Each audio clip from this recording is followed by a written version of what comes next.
Milí přátelé, dovolte mi, abych vás přivítala u dílu, kdy jsem pozvala svého dlouholetého kamaráda, se kterým jsme se poznali v 90. letech a v té době on byl obrovskou hvězdou na Slovensku, zakladatel hip-hopové scény, breakdance, rap, to všechno, když se člověk zaměří na Slovensko, tak tam vyjde jméno Freddy Icy. Ahoj. Ahoj, pozdravujem ťa, aj vás všetkých. A my jsme v té době se vlastně poznali, protože jsme točili velký spirituální film. Velký bol. Trhala fialky dynamitem. A vlastně tak nějak o sobě víme pořád. Víme, že se hodně i ty naše cesty někde prelínají. Ano, prolínají, protože jsme se oba dva vlastně posunuli směrem ke spiritualitě, k tomu, že hledáme ten hlubší smysl života a skrze sebe inspirujeme druhé, jak žijeme my. A ja som moc ráda, že si přijal pozvání. Ja som strašne rád, že som tu. A že ťa vidím po takej dlhej dobe zase. Když si vezmeš tu dobu od těch 90, když si poznal to, jaké to je být známý, slavný, jaké to je poznávat takovou tu chuť toho, když si člověk vezme, víš, u nás doma, když ještě byly děti malí, tak hodně u nás jel rap pořád. To je taková naše jako domácí hudba. A tak člověk přesto sleduje i ty různé jako příběhy těch různých jako rapérů a tady těch hvězd a nevím, jestli se jich mnoho přeladí do toho duchovního vnímání, do toho, že vlastně skrze sebe mohou ovlivňovat davy lidí. Jak vnímáš se, i když já mám teda pocit, že ty jsi byl takový, jaký jsi teď už v těch 90kách, že jsi se vlastně v tom vnitřním světě příliš nezměnil? No môj príbeh je veľmi jednoduchý, že ja som vlastne už úplne od detstva inklinoval ku takémuto nejakému duchovenstvu, takémuto spiritu a už v 12 rokoch ma zaujala yoga. Vtedy to bolo ešte také veľmi u nás neznáme a dá sa povedať, nebolo ani dosť veľa zdrojov, ale mňa si ten život tak vybral, tá yoga si ma vybrala a ja už som odtedy mal prístup ku knihám, ktoré ešte vtedy u nás boli v podstate zakázané, nevychádzali. Takže ja som veľmi skoro ku tomu všetkému prišiel a veľmi skoro som si sám v sebe dal také predsavzatia. Skoro alebo neskoro, relatívne ako to berieme, pretože ja aj verím v reinkarnáciu, verím aj minulé životy a môj sklon ku týmto veciam bol proste bez toho, aby som bol vedený, vždy veľmi silný. A toto počas tej éry toho všetkého môjho tancovania, cvičenia, vystupovania, toho všetkého, tak vždycky v tom pozadí počas toho vždy som mal tento veľký záujem o niečo takéto nemateriálne. No a postupne to tak rástlo. A práve tým, že som si tak opakoval svoje mantry obľúbené a študoval proste tú indickú filozofiu a podobne, tak niečo pomaličky rástlo a potrebovalo to určitý čas. A stále to teda potrebuje čas, stále je to cesta takého vývoja.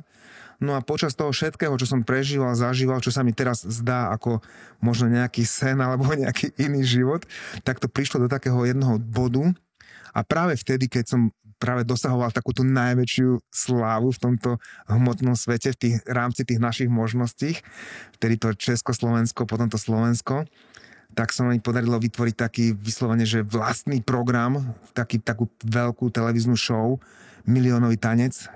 Bolo to už trošku dávnejšie, už je tomu asi 20 rokov. No a to bolo taká veľká tanečná show, kde som vlastne bol ten predseda tej poroty a scenár som ku tomu písal a všetky tieto veci, kde sa ten tanec naozaj akože preslávil a takisto aj moje meno. A práve v tom bode som ja pocítil, že nechcem byť už tak viditeľný, že ma to neuspokojuje a zhodou okolností práve v tom období som bol v New Yorku na návšteve, kde som navštívil nejaké yoga klesy a mňa to strašne tak uchvátilo, taký iný pohľad som dostal na to. Takže zrazu všetko to, čo som celý ten svoj život budoval, na čom som žil, tak som proste iba tak náhle nechal. A dal som sa na úplne opačným smerom 180 stupňov. No a začal som potom učiť tú jogu ako taký hlavný môj zdroj vlastne obživy aj proste tej mojej práce. No a veľa vecí sa v mojom živote zmenilo. Ale ja si myslím, že to všetko je také sila príťažlivosti, taká sila toho, že kde sa upína tá myseľ a záujem, tak tam sa otvára cesta. Takže zmenilo sa neskutočne veľa. Za tú dobu sa zmenilo veľmi veľa. Môj spôsob žitia, bývania, priorít, ľudí, ktorými sa obklopujem okolo seba. To všetko sa veľmi zmenilo odvtedy, že teraz sa mi ten rap a tieto všetky veci zdajú také iné. Najlepšie slovo iné, také iné, ale pozerám sa na to ako keby z diaľky spoza nejakého skla všetkých tých reperov, čo sú a tak to vnímam, takže fajn, že oni sú tam, ja som inde zase teraz, ale je to cesta takého vývoja. Ja teraz pomaličky, samozrejme, že to všetko spôsobuje aj ten môj vek, že stárnem, aj keď si myslím, že vek není len to, že človek zostarne tak nejak zmúdri alebo sa zmenia tie priority, ale určite to má svoj akože tiež vplyv a skúsenosti. Tiež ku tomu pridávajú, že sa cítim na veľkej ceste, ktorá sa vzdialuje od všetkého toho ruchu světského. Přitom, když jsi tam zmínil ty mantry, které pro tebe byly takovou vodou živou v těch dobách, kdy jsi teprve hledal tu svoji identitu, tak já jsem zrovna nedávno uváděla koncert s Natam Kaur, který byl v Praze. A ty svoje dary, kdyby si vlastně vložili do tvoření toho mantrování, manter, tak to by bylo taky krásný. Ale ja som urobil niekoľko celkom pekných piesní, takých mantrových. Urobil som, ale nejak som to ani nezverejňoval veľmi, iba možno v tom takom ušom okruhu tých ľudí, ktorí sú okolo mňa, ktorí ma nejak sprevádzajú. Pretože aj to je veľmi ťažké zrazu. A mne prišla aj taká situácia, že ja som kedy robil tie albumy a proste tie pesničky úplne, že na bežiacom páse, toho bolo veľmi veľa. Ale celkovo aj tá doba sa tak zmenila, že dnes, keď oslovím nejakého hudobníka, že poď niečo pre mňa urobiť, že poďme niečo vytvoriť, tak v prvom rade teda ja to tak mám. Tak v prvom rade sa pýta, že koľko za to, čo za to ešte skôr, než teda to je a tie pálky sú také, že niekedy kúkam, že to radšej si zaspievam sám pre seba, ako budem dávať proste urobiť pesničku, ktorá ešte teda ani není hotová, nejaké demo a pýta si také peniaze, čo sa mi zdajú úplne že nenormálne, ktoré môžem použiť nejakým spôsobom inakšie. Ale to je taká vec, že no celkom akože dokážem spievať niečo, aspoň teda čo sa týka týchto mantier a vedel by som urobiť pekné veci, viem si to predstaviť a možno, že ešte príde ten čas niekedy na takúto tvorivosť, ale zatiaľ to nejako netlačím, ale máš pravdu, áno, dá sa všetka tá tvorivosť, úsilia a skúsenosti premeniť, samozrejme, že to je tá správna cesta. Protože si dostal obrovský množství darů, ať je to od daru hlasu, mysli, kam zaměřuješ, těla, pohyblivosti, to, že ty, já taky nějaký životní období, vlastně i naše děti věnovali tanci nebo věnují tanci. Ten tanec to má tak obrovský charisma. Vlastně, když člověk tančí znitra sebe, ze svého srdce, tak může absolútne ozdravovať tí lidi, kteří na neho hledí. Absolútne. Nielen, že ozdravovať druhých ľudí, ale v podstate každý dokáže tancovať, každý dokáže hýbať a keď sa zbaví tých nejakých škrupulí, neviem, či máte také slovo, takých nejakých predsudkov, tak každý môže vyjadrovať tú hudbu alebo svoje vnútorné pocity pomocou pohybu, pomocou tanca a to je úžasné. A práve možno, že aj to je práve taká vec, že ten môj tanec, čo som robil, ten hip-hop a showdance a všetky tie veci, tak to bolo predovšetkým o presadzovaní takého svojho ega. To bol neustály boj. Ale patřilo to i k tomu věku. Tak v tom věku prosazuješ ego. nekritizujem to, len dnes už to vidím z iného pohľadu, z iných energií. Že to všetko bolo také, áno, vďaka tancovaniu som dosiahol všetko, čo teraz v živote ma obklopuje. Hej, tanec je úplne pre mňa super, ale tá forma tanca, ako čo som robil a ako som to robil profesionálne, ako som vystupoval a tak, teraz si to neviem predstaviť. Neviem si teraz predstaviť, že by som proste takto vystupoval, ale milujem tanec a dokonca aj učím ľudí a do mojich tých lekcií zapájam aj tanečné prvky, ale s tým iným pohľadom, to vyjadrenie presne, čo si ty teraz povedala, hej, ten tanec, ktorý vyjadruje tú vnútornú radosť, šťastie, slobodu, zdravie, to všetko sa dá v tanci vyjadriť. Dokonca aj pôvod jogy sa hovorí, že pán Šiva to tancoval, že to predviedol ako taký tanec, ktorý sa nazýva, že tandava. Čiže sa dá povedať, že aj samotná joga pochádza z tanca. A tanec je úplne v poriadku. Iné je, akým prístupom ku tomu človek pristupuje a kam ho to vedie. Hej? A keď je človek slobodný, tancuje bez toho, aby z toho musel zarábať, alebo že by chcel prekonať tých druhých, byť lepší a podobně, tak je to úplně úžasná věc. Ale v každém případě, když se ještě vrátíme k tomu tvýmu tanečnímu umění, když si skutečně skákal ty trojitý, čtveritý salta a protáčel si se prostě světem, tak protože to zase vnímám v obraze u svého syna, který je v tomhletom taky, má hodně talentů, tak ono to je něco neskutečného, co uvnitř toho těla, uvnitř toho člověka ti vlastně dovolí se odevzdat tomu pohybu. Že vlastně uvěříš tomu, že můžeš dokázat vlastně takřka nemožný. Ale k tomu, abys to dokázal, tak potřebuješ důvěřovat tomu tělu a potřebuješ důvěřovat sám sobě, že toto tělo může skrz tebe projevit. A to dokáže málo kdo. Vlastně i jenom jako ta odvaha udělat to, dělat to, skákat to. A ty jsi to posunul ještě mnohem dál. Ty jsi to posunul, není to tak daleko, že jsi se stal mistrem světa? Ja robím ešte okrem karate, teda okrem tancovania, ten môj celý život sprevádza karate. Aj teraz mám ešte stále karate školu a teraz budúci mesiac idem práve na Okinawu do Japonska, idem robiť skúšky na 7. dan, to je vysoký stupeň v karate. Takže karate stále ma sprevádza a vyhral som 5-krát majstrovstva sveta v karate, ale áno, to je tiež pohyb, ktorý je prepojený s tou dušou, s tým vnútrom. Samozrejme, že s veľkým úsilím a všetkým týmto, ale neviem ani čo dodať, lebo všetko si to teraz tak krásne povedala, že čo to robí a ako človek do toho vklada seba, ako s tým telom musí komunikovať. To bol môj celý život.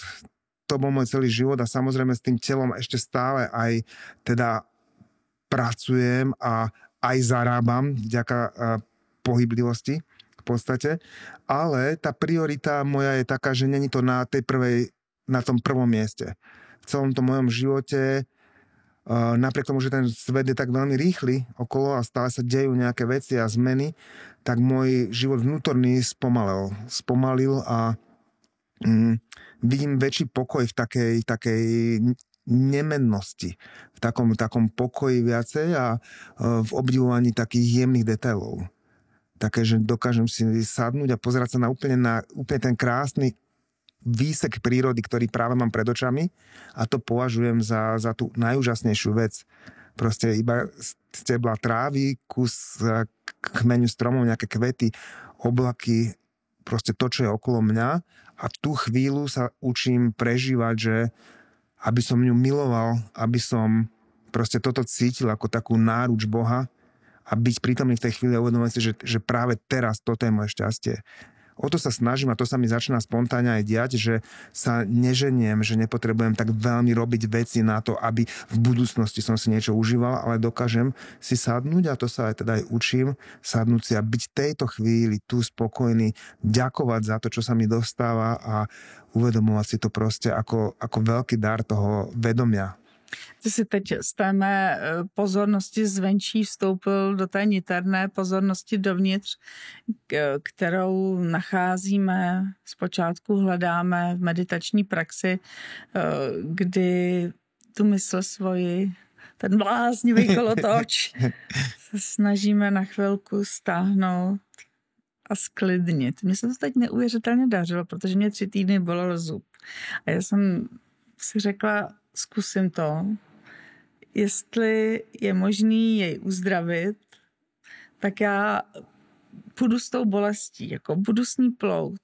Ten zub, já mu děkuju, on mě naučil se zase podívat na to, a to jsem si myslela, že jsem na tom úplně jinak, jak moc jsem rozlítaná, jak moc má mysl, je neustále naučená něco tvořit, někam jako věnovat tu pozornost, něco jako přenášet někomu druhému. Najednou nešlo nic, byla jenom bolest a já.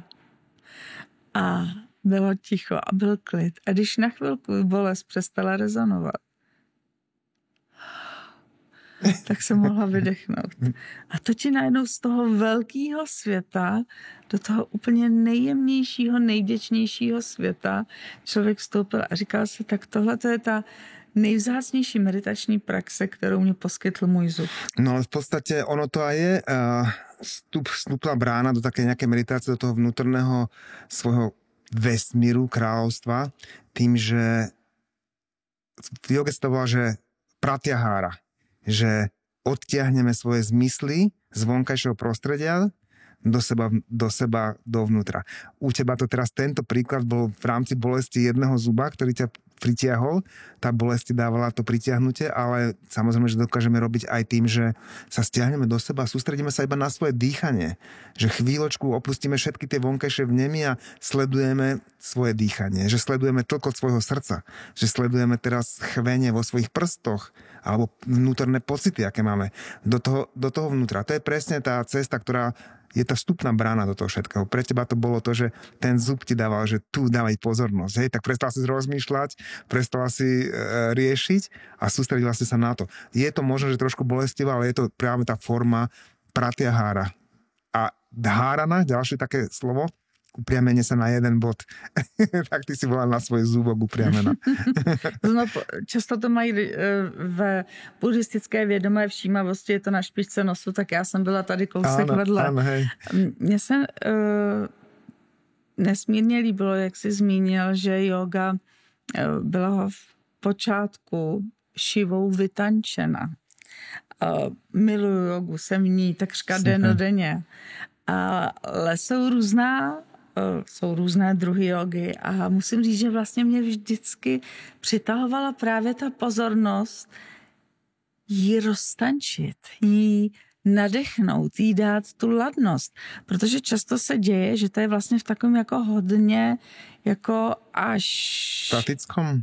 A v takovém jako řádu až vlastně jakoby skostnatělým. Jasné. Jasné, sú také prevažne tie moderné druhy jogy, špeciálne Ashtanga Vinyasa yoga, kde je stanovená každá lekcia, ktorá je presne rovnako, takisto aj Hatha yoga alebo Bikram yoga. Každá lekcia je presne stanovená, dĺžka, presne určené pozície, tempo a podobne. No a pre niektorých ľudí to je fantastické. Niektorým ľuďom presne vyhovuje takáto disciplína, presne vyhovuje mať to presne stanovené, určené, čo má robiť. A zase iní ľudia, ktorí sú takí podobní ako ty, ktorí chcú lietať, ktorí chcú rozjímať, rozširovať, robiť takú meditáciu v tom pohybe v podstate, tak pre nich je zase trošičku iný druh tej jogy vhodnejší.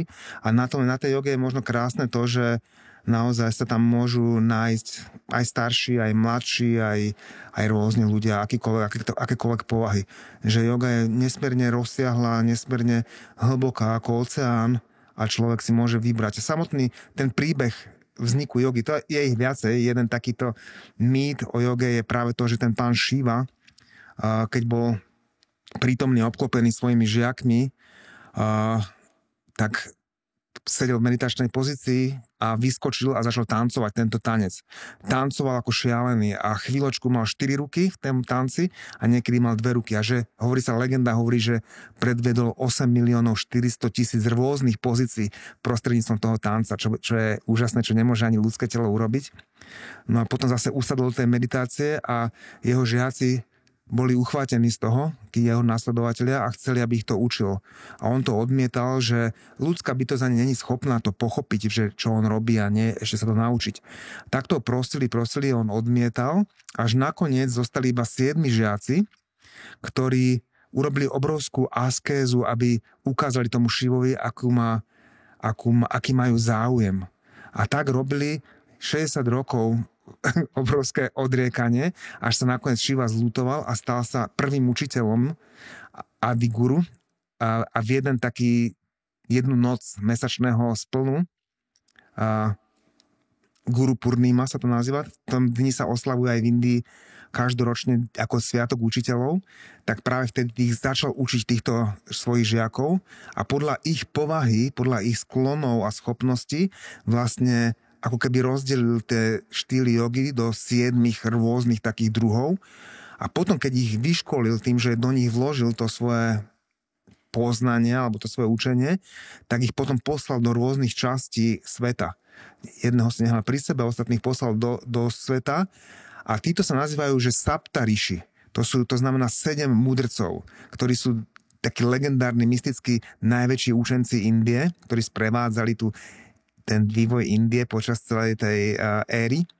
A oni už vtedy teda ukázali tých rôznych 7 druhov jogy a takisto možno aj to ovplyvňuje, že ako som pred chvíľkou hovoril, že niektorí ľudia majú jogu radšej takým militantným, striktným spôsobom, iní zase trošičku takým väčším rozletom a v spojitosti s tou duchovnosťou. Takže aj odtiaľ vychádza tá rozmanitosť tej jogy. Kde si ty? Ja som presne tam, kde ty. To aj nemusíme hovoriť, to sa pozrieme na seba. Ja mám rád veľmi kreativitu. Ja mám rád zmenu. Myslím, v tom, aby nebolo všetko stále rovnaké a mám rád variabilitu toho pohybu. A samozrejme, že ten môj vývoj jogy, on sa z toho stal, mal som obdobie, že som veľmi ťažké pozície a mal som z toho radosť, že sa posúvam vo flexibilite, sile, v rovnováhe, ale teraz úplne vyslovene aj vekom, aj opotrebovaním tela považujem cvičenie samotné pre seba osobne za tak akoby udržiavanie. To je jedna vec. Aby som bol zdravý, musím sa hýbať, sú pravidlá, aby som sa pohyboval. Nemá to pre mňa taký význam ani takú cenu, tie veľmi náročné pozície, ale zaujíma ma tá duchovnosť, ten odkaz. Nielen jogy, ale celkovo spirituálny odkaz ľudstva a samozrejme, že zaujíma ma aj veda, aj moderné vedecké výskumy a hľadanie hlavne v oblasti vesmíru a ľudskej psychiky a zdravia ma veľmi zaujímajú a tam sa cítim, že proste to sú pre mňa úplne že nedozierne priestory, nevyčerpateľné a ja sa cítim ako úplne že začiatočník. Takže že v tomto sa snažím rásť a hľadať pokoj v tom duchovnejšom takom. A to cvičenie je pre mňa osobne na takom druhom mieste. I dechový cvičení? Samozrejme, hej, absolútne, to je, dá sa povedať, že vyššia forma trošku ako tie asany, ako tie pozície jogové. A dýchové cvičenia, ku tomu absolútne patrí aj v tom mojom programe alebo živote. A tvoje meditační praxe je každodenní? Toto sa ma pýtajú stále ľudia a ja zvyknem odpovedať to, že ja žijem sám v podstate. Každý deň som obklopený ľuďmi, ale len počas tej chvíle, keď mám tú lekciu. Ináč žijem sám obklopený zvieratmi. Som úplne človek, ktorý proste má okolo seba naozaj veľa zvierat stále. Ty si taký František z Asisi. Áno. A chcel som povedať, že tým, že som v podstate sám, že trošku aj tak obklopený prírodou, od rána ako vstanem, až kým teda prídem k ľuďom, som v meditácii. Pre mňa je meditácia nielen to teda, že pravidelne, že si musím sadnúť vtedy, alebo vtedy, len moje myšlienky idú o tomto. Hej, prekonal som mnoho vecí, ktoré ma zaťažovali a sťažovali mi túto cestu. A čo som dlhé roky nemohol vôbec akože ovládnuť v sebe, rôzne tie také zmyselnosti a to, tak naučil som sa mať takú kontrolu v tej mysli a v podstate naozaj upínanie sa k jednoduchším veciam, obdivovanie naozaj jemných detailov tej prírody, spoznávanie zvierat a neustále rozmýšľanie. Tí ľudia, ktorí proste žijú inakšie ako ja, majú stále okolo seba veľa vzruchu, iné názory ľudí a riešia v práci svoje pracovné povinnosti a vzťahové a neviem čo všetko možné, ale ja mám také priestor na veľa rozmýšľania. A niekedy mi tie myšlienky naozaj tak prichádzajú, že wow, že to není ani tak odo mňa. No a ďalšia vec je teda, že ja som veľmi silný teista. Ja absolútne verím v Boha a jeho rôzne formy, prejavy, energie. A keď už teraz to mám tak povedať akože nahlas, tak pre mňa podoba Boha je Šri Krišna. Moja mantra je Maha mantra Hare Krišna, Krišna Krišna, Hare Hare, Hare Ráma, Ráma Ráma, Hare Hare.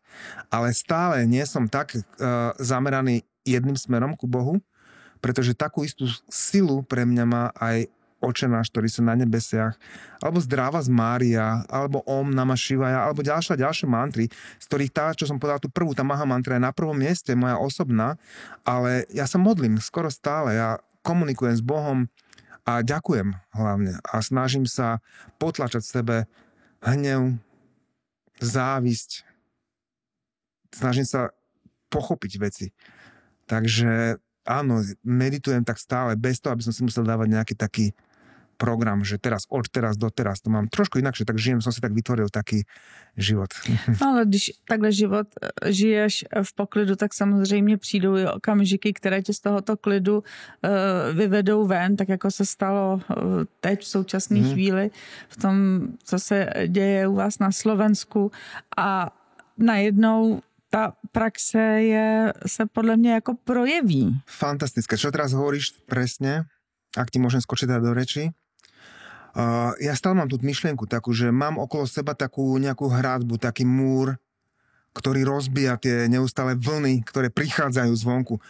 A snažím sa tvoriť si takú oázu vnútri sebe, hej, ten taký pokoj, ten mier, to pochopenie toho, že jedna vec je materiálny svet a druhá vec je ten spirituálny svet, duša a podobne. Stále toto sa snažím a veľa nepotrebujem už od života, nepotrebujem ani žiadne veľké dovolenky, ani proste vymoženosti materiálne, ani slávu, ani nič nepotrebujem, chcem kľud, pokoj, chcem byť spojený s Bohom, ochraňovať zvieratá a podobne, chcem prinašať pokoj a mier ľuďom, ale neustále do toho môjho múru neustále príde telefon, ktorý proste mi priniesie nejakú správu. Príde účet, ktorý je v schránke, ktorý proste ma rozruší. Proste neustále niečo, ten svet stále dobiedza, stále niečo chce. Ja nechcem nič, ale stále ja chcem iba pokoj. A stále niečo prichádza. Takto to majú samozrejme, že všetci.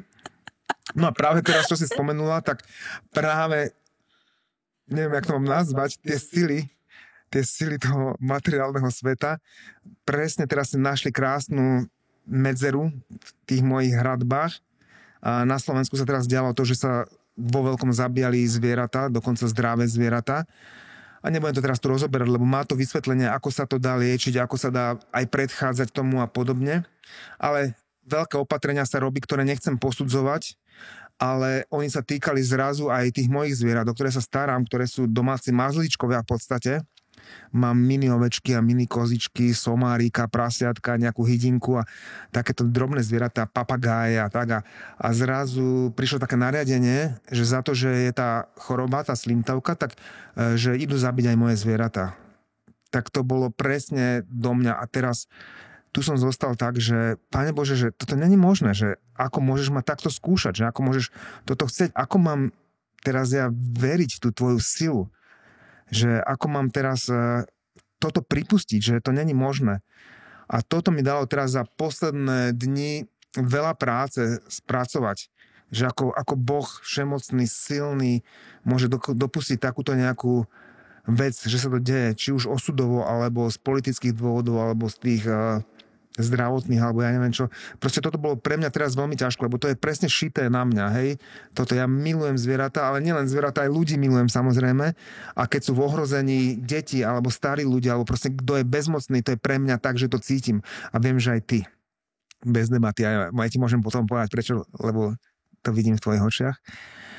Tak pre mňa je utrpenie druhých viac a viac. Ja z toho šaliem. Ja neviem, čo sa to so mnou stalo, ja prežívam bolesti druhých ľudí a zvierat, pretože sú bezmocné.